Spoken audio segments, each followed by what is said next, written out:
So the purpose of the exam, why would we do it? We're going to establish a baseline for the horse's health. Because on that day, we're going to go through every system, we're going to go through them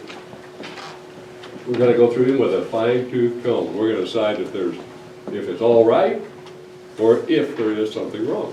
We're not looking for something wrong. I wish they all passed. You're going to get information whether the horse will meet the requirements of the potential buyer. You're going to discover pre-existing conditions and management, things that were there that people have been doing, things that are there they haven't been doing that you could do. Could be a lot of enlightenment at the end of that. And you make an informed economic decision. Anymore, the economic investment is so much larger that it makes the pre-purchase exam fee seem smaller.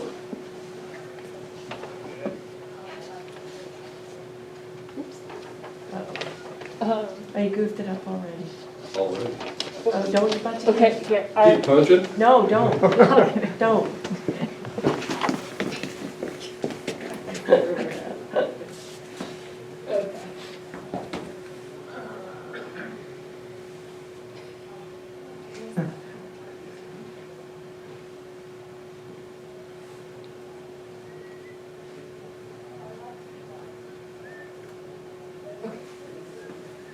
I'm back. Don't get too far. all right, I'll just be right here. Okay, so the elements of the exam are basic health, history, vital signs, general condition, and conformation and temperament. Those are the things we pick up at the beginning. We will ask an extensive history because we want to know where this horse came from. We want to know what it does, has been doing. We want to know what it did yesterday. We want to know how long it's been in the possession of the presenter. We want to break it down simple. Is this horse is it on any drugs or not? It's just simple. We don't distrust anyone. We just have questions. From the initial exam, we'll find a lot of things. The general condition, that's me standing there looking at it. Confirmation, that's me standing there looking at it. Sometimes, if we have confirmation problems, we'll say, through the exam, we've had a problem, and they'll say, well, what predisposes this? Well, this confirmation does. Well, what is that? Well, stand back here and look. Let's start here. We're going to draw our lines. We're going to, does the front half look like the back half? Does the top half go with the front half? Or does the front half look like the tractor on a semi, and the back half is so far away and traveling around back there, he doesn't know where it is? You can figure these things out.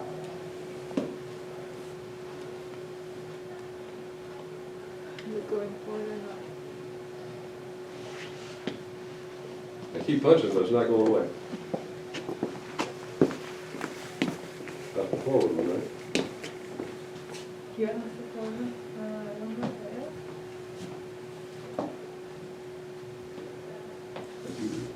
I pushed the button in the middle. I think that's what happened earlier. You pushed this one in the middle. My thumb's too big. Okay, so from there, on that initial assessment, we take a camp. We listen to their lungs. We listen to their heart. What do we find? We find heart murmurs. We find old pneumonic lesions. We find a lot of things going on. If all that's good, that's fine. We document it, move on. Next is the labors assessment. That's where we get out in the parking lot and either have the owner, or oftentimes Christy, trots this horse. That's how you get your exercise, huh? Mm-hmm. It is. It keeps her legged up. And there's a lot of people will be sucking air by the time I figure out what's going on. So Right. She has learned to put up with me, so that's what we do. We do, because we'll trot away and back a couple times looking for a lameness score. If we see something, if we don't see something, we'll probably do some flexion test, which is we're just going to crank up, say we're going to do a stifle. We just crank that stifle up and put some pressure on it for about 50 seconds and trot them away. See if it got worse. Just very simple thing. We're going to feel all over them. We're going to find those old splints, new splints, whatever, foot flight. If it looks like they're stirring the gravy when they go, you know, with their feet. A lot of things we can learn. From there, we learn what we want to do on the ancillary diagnosis. Do we need radiographs? Do we need an ultrasound? Do we need a little blood work or dental work? Dental work is not really a diagnostic unless we pick up something when we're looking in the mouth. Most of these things turn into a radiographic essay, what turns out. Okay, each phase of the exam contains multiple steps, and that's what's included depends on the results of the exam or your expectations. That's what I told you. What you tend to use the horse for. If reproduction is part of it, we need to do a reproductive exam. A lot of the horses we get to see are pre-purchases to go to a online auction. You know, the auction, I don't know where the auction is, but the people that hire us are oftentimes from California or Rhode Island or New Jersey, and are presented by the owner, the horse is, which makes a little bit of a sticky situation because the owner is probably one of our clients. So the first thing we do, and I repeat it every time, is, you know, maybe his name's Joe, and say, Joe, I'm glad you brought your horse, but today I don't work for you. I work for this other person. So whatever I find, A, they own it. You're not, you know, you'll be around, you're going to kind of know what's going on, but the results of this test are not yours. They belong to the person who commissioned it. If those people, we will ask them, do you care if we release the results? They say no, then everybody can see it. If one clientele doesn't take the horse, and the owner of the horse comes back and says, well, I got another buyer, can we just have those results? Our answer is no, because they belong to them, unless, of course, they want to. Well, those people are entirely capable of saying, you sure have them, but this is what it would cost you, because this is what it cost us. So, you know, it's just, we want to get along, but the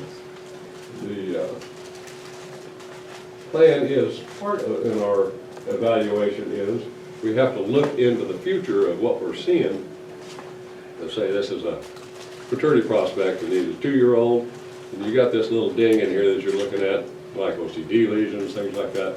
What's that going to turn into in a year? Where are we going to be? What's your plan? When is it? Do you want to own this horse till he dies? Are you going to sell him next year? Are you getting trail ride horses ready to sell out west? What are you? We get to meet lots of people. They got a lot of things. You know, is this a hitch horse? Is it a pulling horse? What is the situation?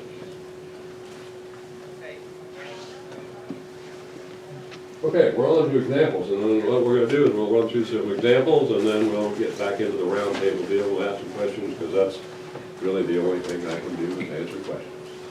Okay, this horse is just in, just the other day. Recent purchase on a 3-year-old stallion currently in training.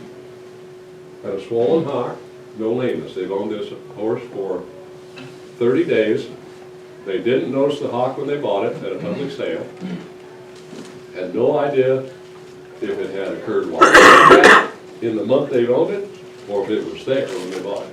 But now they're liking the horse, so they want to know if it's worth, what is this? Okay. Well, obviously, we should have checked. This hock, which is, you know, we've all seen this big hock, he's 0 out of 5 on his lameness evaluation. He is not lame. I flexed him. He's still not lame. But we have this hock. We have to look.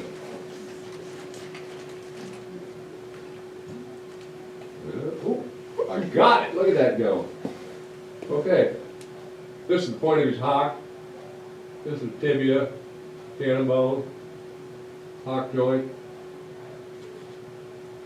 You see all this trash right here? You see this look like a big rock, little flat rock there?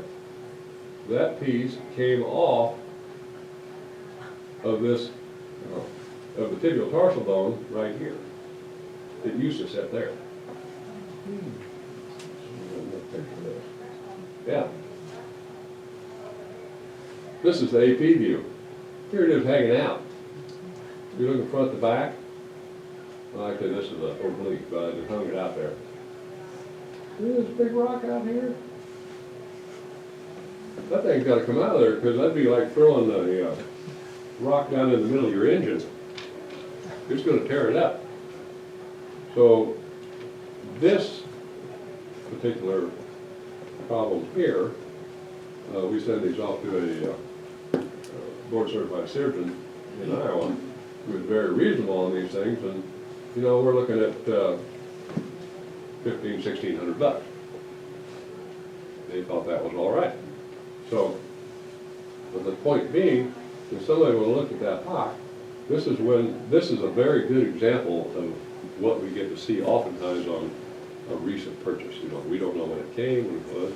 So the result is this thing has been there, it's been growing there since birth. The fault was there. Anyone know what an OCD lesion is? OCD lesion, osteochondritis dissecans. What it is on the joint surface,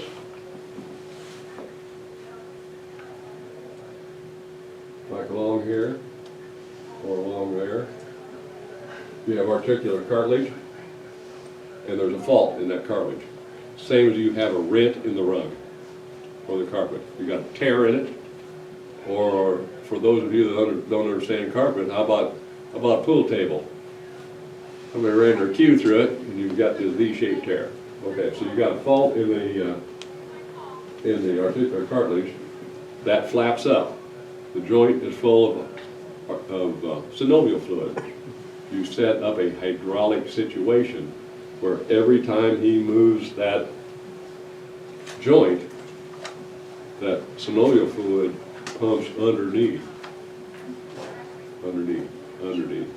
every time of the particular cartilage, and pretty soon it wears that bone out and then it just fractures loose.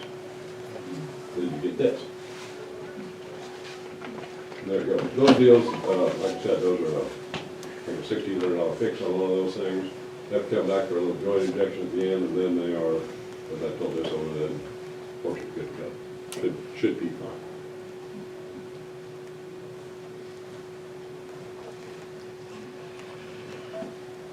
This is the ones that makes me not very popular. 2-year-old training. This is kind of a high dollar performance horse. Not a 6-digit, but a 5-digit.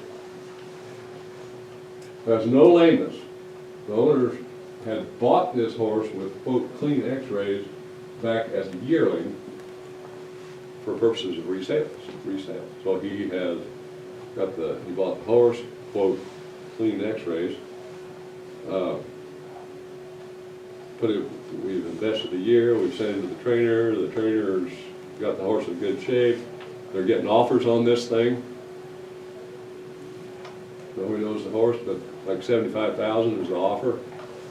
You want to know what's going on. Look at the horse and think nothing wrong. She is a filly, trotted away 0 out of 5. No swelling whatsoever.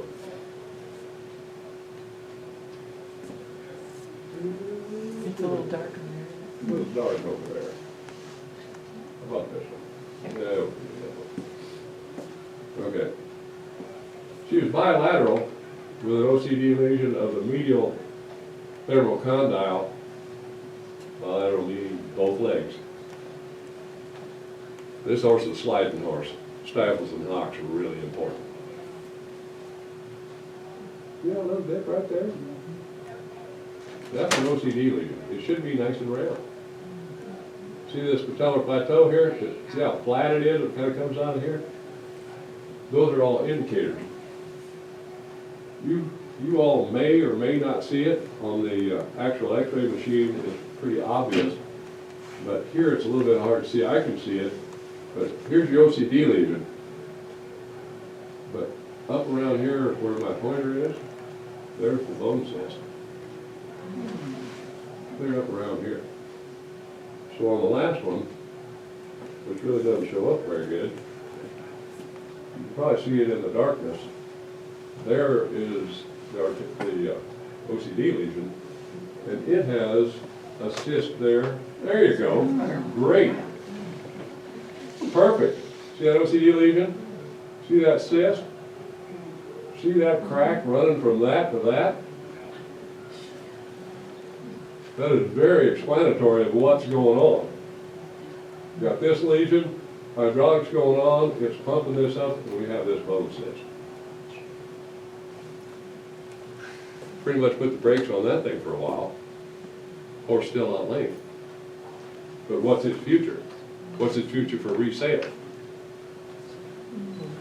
Would stem cell have any effect on that?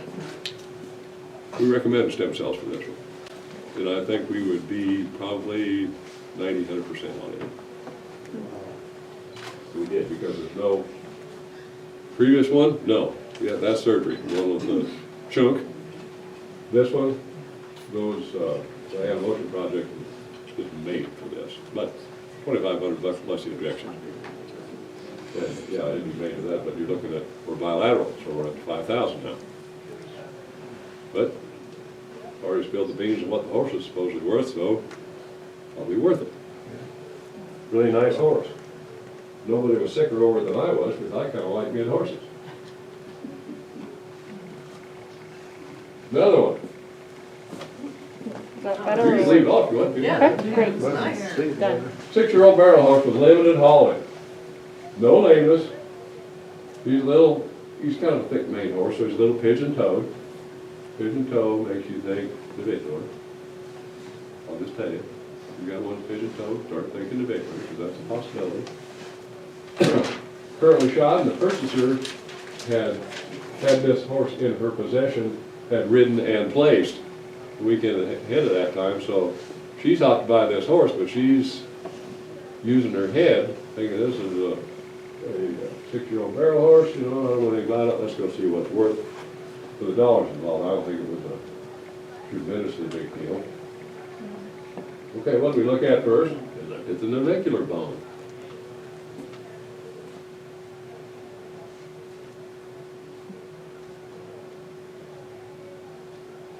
Okay. Whoop. Whoop. Give me the red button. Okay, for those of you, everybody know what a navicular bone is? Hit the light for a minute. I brought toys. Okay. Fetlock, P1, P2, P3. Long pastern, short pastern, coffin bone, navicular bone right back here. Everybody see this big tendon run right down the back, the deep digital flexor tendon runs right over that navicular bone, runs up the leg, up between these two sesamoids. The navicular bone is nothing more than a pulley. That's all it is. When God made the horse, he had to get that digital flexor tendon over that joint without causing wear. He put a pulley in there.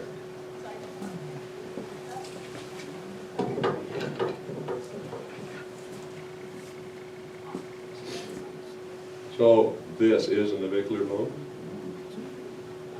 It sits in there just like this, with a pair of collateral ligaments holding it there. Tendon runs down, hooks down underneath the coffin joint. Okay? Okay, thank you. So, everybody see the navicular bone? Here it is, right here. I'm just outlining it. What we're doing is put the plate on the floor, take a 60, this is a classic 60-degree navicular shot. We angle our rays at a 60-degree angle. It gives us a view of the not articular, but synovial surface, one view of the navicular bone. Well, this horse has got some navicular wear, which we would expect, but see all this kind of shark tooth looking stuff here? That's all demineralization. we term that moderate. Individually aware, the horse is not lame, he did not, I can't remember if he was positive on hoof testers or not. But we took the raise out of it mainly because of his conformation. And I don't have any big spikes at each side. It's okay, this is manageable. We can do that. Okay, but when we got to the back end, Western Performance horse, we're gonna check, usually we will check stifles, hocks, the Victor bone. That's just kind of the basics. A colleague of mine, Dr. Carter, in Oklahoma, I think he described 38 different views that he required. My clientele aren't gonna stand for that, and I don't have that kind of time. But that's what he does, but he deals in, everything he deals with is extremely high biased. Okay, so this one here, incidental finding really, we're looking at the AP view of the hock. So this bone right here is the talus, the point of the hock is up here. When you look at the, here's his cannon bone, got your splits running down each side, split bones. Tarsal curled joint, that's the one we're worried about. Right here. Whee, how nice and smooth this is, right around here, comes right here, then look at that. That's a big old bone system, that's right on the deal. I don't know if you can see it or not, there's a crack right there that goes right to the joint. This horse isn't, his possibility is he's gonna blow up on this if they go to hauling it very hard. He had limited showing, he's doing fine. We can't, we're looking into the future, but here it is. You have to make your own decisions. And oftentimes that's what your pre-purchase exam is. We don't, very seldom do we say yay or nay. We don't give it the thumbs up, thumbs down. We supply information for the person who wants it, and then they can decide what they want to do. And we will give examples of what we know, what the possibilities are, what possible costs to fix it are, things like that. This would be a stem cell possibility too.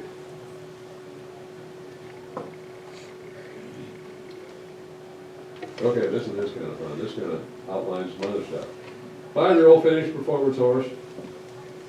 They've been roping off him. He's a Western performance horse that I think when he went to maturity, he tore up a hock. And he made it to the finals and they scratched him out. So they, not with us, but they had taken him someplace and got him rehabbed, and the hock itself had essentially fused. Horse would get along good, nice horse.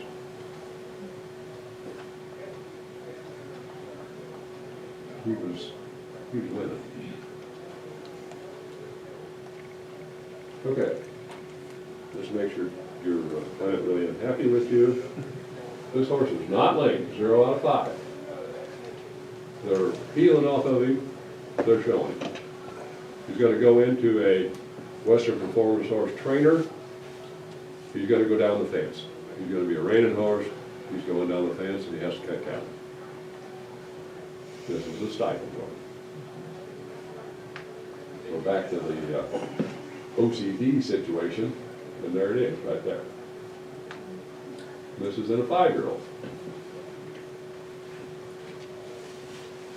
No cyst, nothing with it.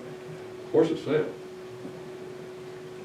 My viewpoint on this one, when pressed, was the horse is 5 years old. They're sliding him, they're taking the hit.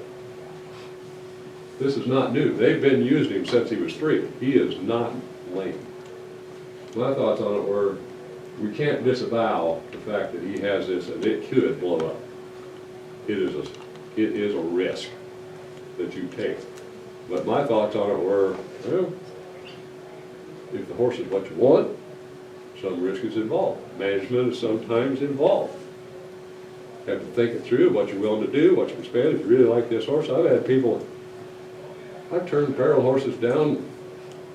They go buy them anyway because they said, well, I really like the horse and whatever happens, we're willing to do it. Okay, that's their choice. So this horse, I presented that to the people who purchase, forwarded these x-rays, I think they were out of Illinois or something. They showed them to their veterinarian, who said no. Which, like I said, my clientele doesn't think I'm such a good fella when I do that. But I think 2 weeks later, they've got somebody else wants the horse. How did they get the x-rays? Did they pay for them again? Yes. They paid those other people. Mhm. They look at it. Okay, those people's veterinarian is me. So I've got both people. So any way you look at it, I'm probably in the shit if it turns bad. Okay. They buy the horse. This is on a 5-digit horse. Okay. They show the horse. They do well with the horse. They go to Fort Worth. They go to the big city. They get all kinds of shiny prizes and pictures and all that stuff. It's all about the picture. They win that. They're going down the fence in Louisville somewhere, and this horse comes up lame in the hind leg. They go to the resident veterinarian at the show, which at this one was Dr. Carter. He goes to a lot of those things. He just travels. And he pointed to a lesion on an old hock injury. He thought that was it. I think that's fine, but they hauled the horse home. Wanted me to look at for the problem, so I went to the source of what I knew we had.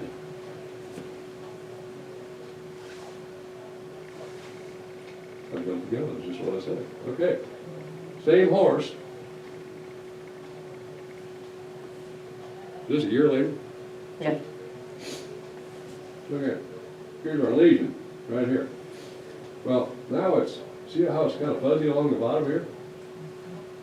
Here's the old lesion up here. The cup is up here. And all this, that's new bone. He's using it, he's grinding it in.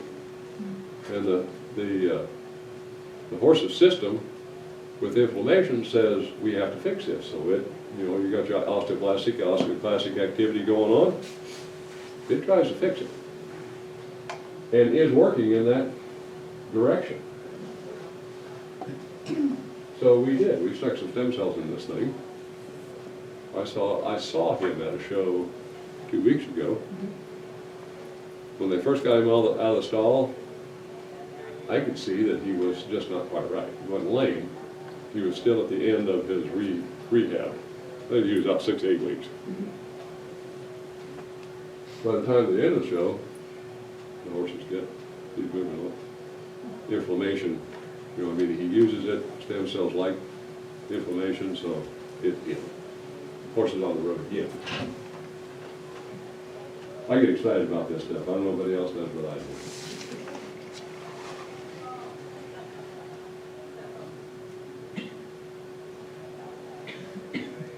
This was him, grade 3 lameness.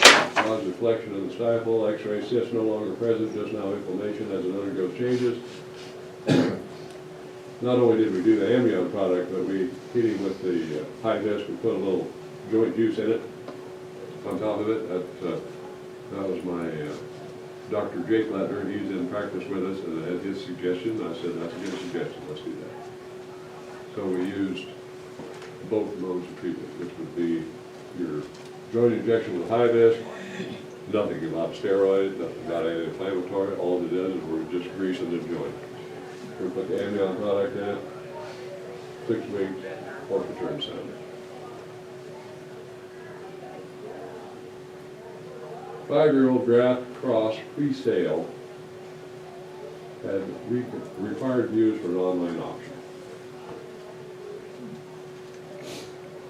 This horse was this horse was grade 3 lame when presented by the owner. And I'm scratching my head thinking, what are we doing here? We're trying to clear this thing to go on an online auction, and you know it's lame. So what do we do?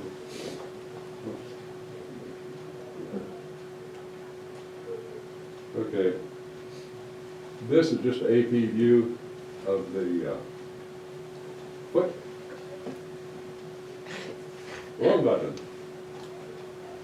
Okay, long pastern, short pastern. This is coffin bone.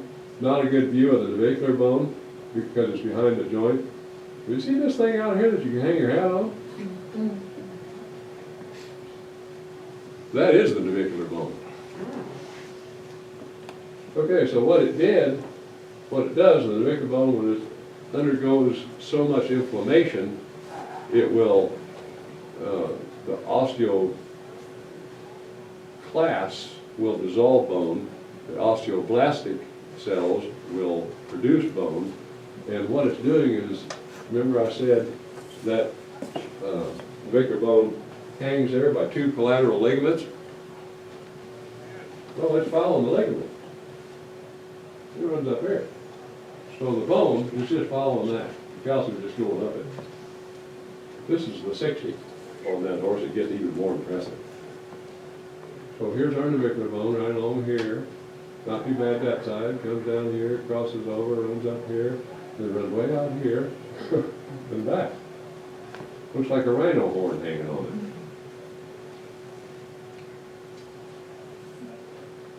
Navicular disease in horses, as far as regenerative medicine, they are doing some research on it, but in our hands we haven't anything like that. They want to do put the stem cells in the artery, the digital artery, and tourniquet it off for a little while. That's a cut down and all that, and haven't had any papers on that yet. But if it would work, it would be worth it. This is things to work, to think about when you go. You know, because if you're going to have somebody else look for form and function. I hear lots of people that say, well, but he's this color or he's that color. Well, that's good. And I have favorites too, but if you can't tack him around, it isn't going to work. Okay, and then this is the second to last view here. Yeah. Yeah. Okay, and then the other thing, when we're looking at pre-purchase exams and we're going through these things, I have a quote from a very old veterinarian from when, if you can imagine, when I was in veterinary school. And his quote was, I was in Iowa, but I can move it to Missouri. If you're in Missouri and you hear hoofbeats, think about horses, not zebras. But that's not always true. We get them too. Those are zebra babies that come into the clinic. That's about all they are, Steve. Yeah. They're still wild. Yeah. They're still very wild. Yeah, okay, so, hit the lights. We're at the end of the prepared part. So whatever you have for me. What is the generally cost of one of these exams? They will cost, 100 to 150 is your basis. That gets you through all the physical exam and the locomotion test and all that. When you get into radiographs, it's however far you want to go. An average for us is usually around $600, I think. And that usually gets a navicular deal, stifle, because we do a lot of Western performance. On some of these that go to an online auction that have certain requirements, some of them require 16 views, some require 24 views. The more views you go, the more goes up. A lot of those would get to the $1,000, $1,100. So it's all in whatever. I think you read an article some gal was talking about it could cost $200 or $2,200. We never got that. We never got that out. No. But it's invaluable in what you have. Now, the lady with the barrel horse that had the bone cyst in the hock, she didn't take that horse, showed up with another horse, and when we did that pre-purchase, all we did was the basic. We did the general health, You know, he was the age he said he was, which is, you'd be surprised how often that doesn't work out. I have a lady in Springfield, well, Bass Pro, that buys a lot of trail horses for trail rides, and their upper level is 15 years. Well, they come dragging this thing off the trail, and the driver comes dragging it in and says, I think you need to check the age on this one first. Before it died. Yeah, before it dies, that's right. He blew on past 25. But anyway, getting back to the lady with the other pre-purchase, she brought the other horse in and we did the basic. I think it cost her 150. 150 bucks. And that's as far as she wanted to go. Because she said, this horse, I know this horse, I've seen it run all year, I think it's all right. You didn't find anything that was a red flag. And I didn't. My hoof testers, my doorknob, my ligaments, this horse was sound. She said, you didn't find anything with it, we're just gonna deal with what goes. And I don't know if it was less money or what it was, but anyway, that's what she wanted to do. Whatever happens, they were willing to That's fine. fix, so they stayed there. Made my day, it was less work. It turned out to be a good horse after all, or? Has been. It has been. Years ago, before we got too into a lot of these, you know, a lot of times that's all it was, is whatever I would pick up. And we would generally radiograph that and nothing else. Because it has evolved, people have become more intelligent, and they're getting their checkbook out and can see that it makes a difference. You know, they got Probably. 4 or 5 head of horses in that trailer, you know, and the cheap one's 20,000. So, Part of it has to do with some of the things that we've discovered that are man-made that cause the problems. Some of it's conformation, some of it's foot care, some of it's handling at young ages. They push these horses so hard at young ages to make maturities that sometimes we're finding navicular disease in 2-year-olds. And that's unusual. So on a lot of those young horses, you know, we're looking at those kind of things for things that you normally think about in horses that have been a lot more miles, but they have a lot of intensity at a young age to meet a requirement for maturity, and it does change the whole perspective. The price of the horse determines how far you want to go into the Right. exam. Right, exactly. And a lot of your sales anymore, though, have requirements for the x-rays that are there. Now, this is an interesting aspect, too, in sale horses. If you go to a repository at a sale and they say you can go view the x-rays, there's no determination on the x-rays. It's up to you to go view them and see what you see and know what you know. There isn't going to be a report there that says, oh, you need to look for this OCD lesion, or oh, you need, they just do the x-rays, put them up, that's all they're required, and then it's up to you or the veterinarian. on those, we have no with you. analysis. We don't have to put any analysis. There's no analysis. There no. it is. But And when you now- go to the repository to see these things, like at a fraternity sale or something like that, they won't allow you in without a veterinarian. And, I think one year I went to the NRHA fraternity, they hired me to go down, they wanted to buy some horses. And we went into the repository there with, I don't know, 16 16? on the list. We had 16 to look through. Uh-huh. And just from the simple screening of their x-rays, I think I came out with 3 that actually we thought would be okay, because it was horrendous. It was astounding. No wear and tear. I would think it would make sense, not only on the big money horses, but if you're planning to put money into a horse, send it off to a training program, I would rather find out about some things, hey, 6 months stem cell, or let's do some corrective shooting, or you got these things, maybe the horse can't stand up to that level of training. I don't wanna have $10,000 in training and never get to show, or be in the middle of a big fraternity and all of a sudden blow a hot, Right, when that exactly. could have been prevented. See, by finding our baseline too, we'll send them out there and say, well, we understand that you're gonna buy this horse, and you will have a different farrier. This is what he needs to do, because this is what's happening here, and it's causing this. That big old spike on that navicular bone, that's a shielding deal. A level foot. Getting the foot level. A level or too low a heel. Yeah. Is a real problem. goes on and It's on. causing a lot of issues. But it is a problem, and it's not necessarily, you don't point to the farrier every time, because right now in the schooling of the farrier, they have to be able to teach a standard foot. And what they have done to try to teach is standardize the foot, and they've created it too low in the heel and too much toe, and that then it subsequently creates a lot of the problems that we get to see. The certified trim Yes, is incorrect in our view, yeah. but they have to do it to jump through the hoop. So a And lot then of we start things, sticking wedges on it. it's really sad for a lot of people who go to the work to raise a lot of expensive horses and then find out that a man-made issue was the price.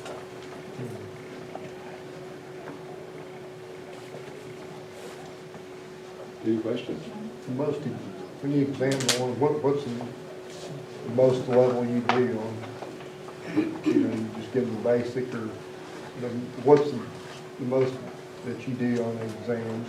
I mean, the most, you go do one or two or three the most, or, One or two or three the most.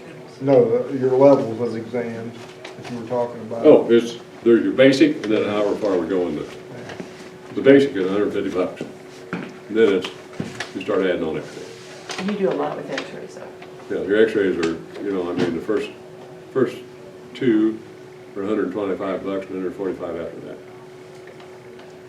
So that's where you start, that's where your money goes. Ultrasound's pretty cheap, it's like $60. If we're dealing with a suspensory or something that we're wondering what's going on, we got a desmitis, or we got a old bow, something like that. Why, it's entirely possible. For those of you that are on the stem cell deal earlier too, old bow kind of rocked my memory there a little bit. The stem cells on old wounds like that, we've used those in conjunction with an exercise program to put stress, like an old bow tendon or something like that. And what it will do is it will realign and regenerate even an old one and reduce the breakdown on that, which is hard to believe, because some of those come in, they're big as a fist. And then we, at the end of it, in the 6 weeks, then we just put some sweat wraps or something on it, kind of realign it.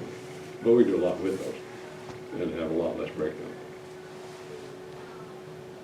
So that's another activity. See, and then on the pre-purchase, like I said, you would have, this is what I find, this is what's available, this is what it'll cost you if you so deem to go ahead. And then they make their own decision. I had a 3-year-old filly that was supposed to go to the cow horse fraternity. She had the awfulest, I think must have been started when she was 6 months old. She had the awfulest looking navicular bones of any horse I'd ever seen. Really nice. I think she was what's that? She was Metallic no, that's not that one. But, so, I flunked this thing hands down. I just spoke up and said, this horse won't make it. It isn't going to make it. I'm going to be brash here and say, no. Well, they like this horse. They bought her. And they put her in training. And when we got to the fraternity, she was grade 3 lame both front legs. And we had done all of the corrective shooting, everything we could to try and shore it up. Smooth. Well, this mare's a broodmare now. She's in the practice. She's a broodmare now, and we're still putting corrective shoes on her to get that jacked up so she can get around to raise these colts. But they'll stick a $5,000 or $10,000 stud fee in her. So I don't know if they're out or not, but I look at that one when she comes through the breeding barn all the time. I think, well, I actually knew what was going on that deal. She's a highbrow cat. That's smooth as a cat. Yeah. But so all we can do is, it's an opinion. That's what it is. It's just an opinion. And when you seek somebody, I will add, when you seek somebody for their opinion, pick somebody that, kind of in your realm of horsemanship, as in, if you're in the Western performance stuff, find a guy that's been around them. If you're in jumpers, find a guy that's been around them. You know, they know the ins and outs, and they can break it down. They've been there. A fellow once told me that there's no replacement for experience. So use someone like that, and that way you have something to grasp a hold of.